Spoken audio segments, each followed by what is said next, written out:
Hi everyone, my name is Cynthia. Let's talk books. Today I'm here to talk about two books that I read simultaneously and both have stayed with me. And one just came out if you're watching this on the day I published the video. It's 19 Claws and a Blackbird by Agustina Bazterruca, translated by Sarah Moses. So this is the author of Tender is the Flesh, which has caused a big stir. It's a book I really enjoyed, and so I was really interested when this short story collection popped up on NetGalley, and I asked for an ARC, and fortunately I got access to it. At the same time, one of my good friends and I decided to read Things We Lost in the Fire, which is another collection of short stories by Mariana Enríquez. Now, what's interesting is that things just kind of coalesced to make me simultaneously read both collections of short stories. So it was not planned by me, but both authors are Argentinian, and both sets of stories are very much set in Argentina. I don't know if in each story that is perfectly clear, because some of the stories aren't really so location based. It's more about the atmosphere or the people and what they're doing. But a lot of the stories in both of the collections are very much set in like Buenos Aires or in parts of Argentina. Themes of like the past dictatorships and state violence come up at times. And so it was really interesting to read both collections at the same time. I actually highly recommend it. The only downside of reading both collections at the same time is that you get them mixed up. Like, I really had to sit down before filming this video and like try to distinguish between the short stories in one collection versus in the second. But I think that if you like either authors, that you will enjoy both sets of stories, right? So first off, some of the things that do distinguish the two sets of stories is that for the Bazterrica short stories, they're much shorter, and the collection is shorter overall. So if you want something that's a little bit quicker, that might be your go-to. Also, if you're more interested in horror stories that are more traditionally horror, I think the Agustina Bazterrica short stories lean a little bit more into classical horror. There are ghosts, there are cemeteries, there are dead people, there are twists and turns. It is a little bit more traditional in that sense, whereas the Mariana Enriquez's stories, I think, lean less into that aspect of horror, of like ghost stories, cemeteries, although there are aspects of that. In fact, one of the short stories that stood out to me the most definitely had that element of like ghostly gothic themes.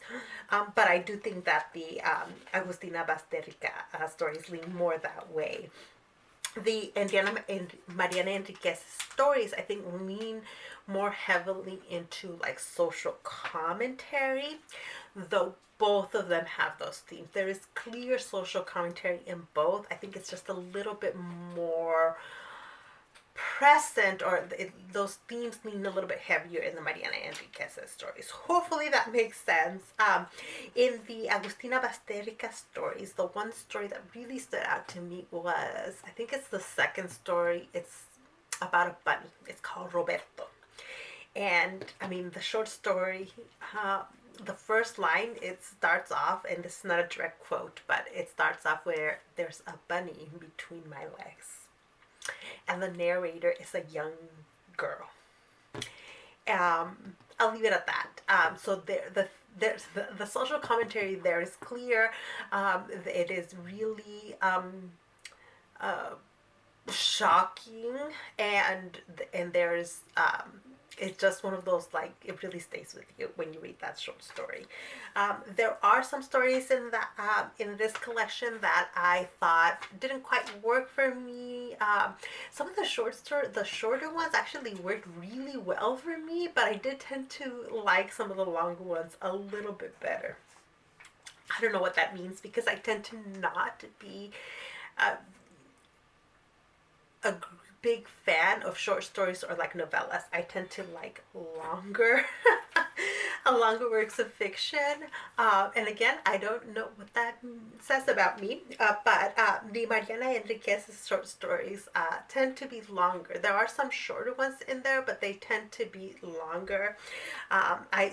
Specifically, there's a couple towards the end of the collection that deal with mental health that were really interesting. I like to, like, if I were still in college or like in high school, I would love to like write an English paper on those stories and kind of dig into the theme of mental health in those.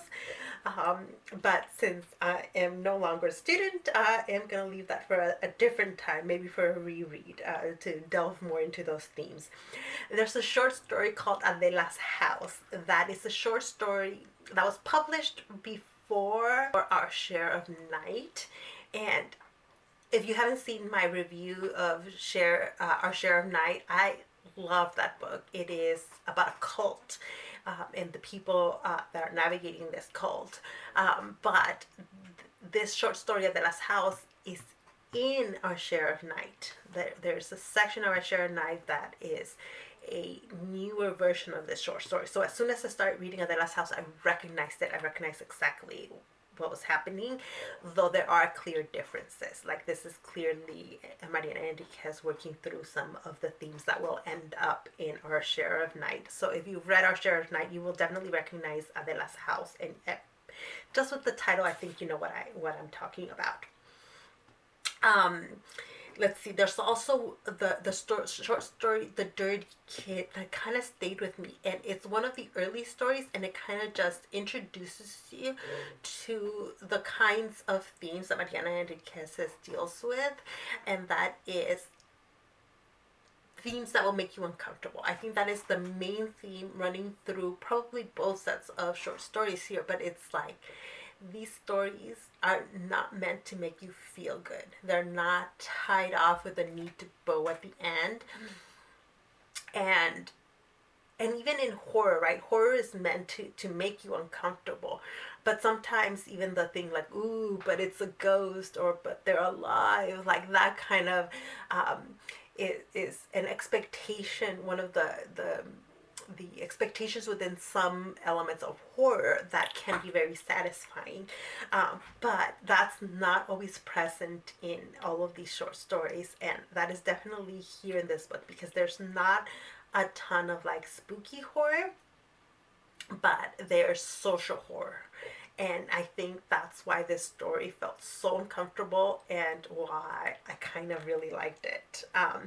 There's also the story called Spiderweb. This story is about a married couple who are on vacation visiting the wife's family, and the husband is he's a total jerk. He like thinks that the rural area where they're visiting is dirty, and he doesn't like it, and he's being a total snob and difficult, and you want something to happen to this man. And that story has stayed with me. In fact, I had to go hunting for this story because I couldn't remember in which collection it was. So I had to go hunting for it to make sure I would talk about it in the right place. So again, if you're interested more in like the spooky, more traditional horror, I think that 19 Claws and a Blackbird should be the place for you to start. But if you're more interested in like the social commentary, then The Things We Lost in the Fire will be the place to start for you. But if you like horror short stories, if you're interested in either one of these writers, I think you're going to enjoy both collections of short stories. And I actually think that reading them together is a great pairing, or reading them back to back, again, great pairing. I read them simultaneously and really enjoyed both of them. So that is it for me. If you have any questions about either one of these collections, or if you've read either one of these collections, let me know down in the comment section. I'd love to chat about them. Thank you so much for watching this video, and I'll see you in the next one. Bye.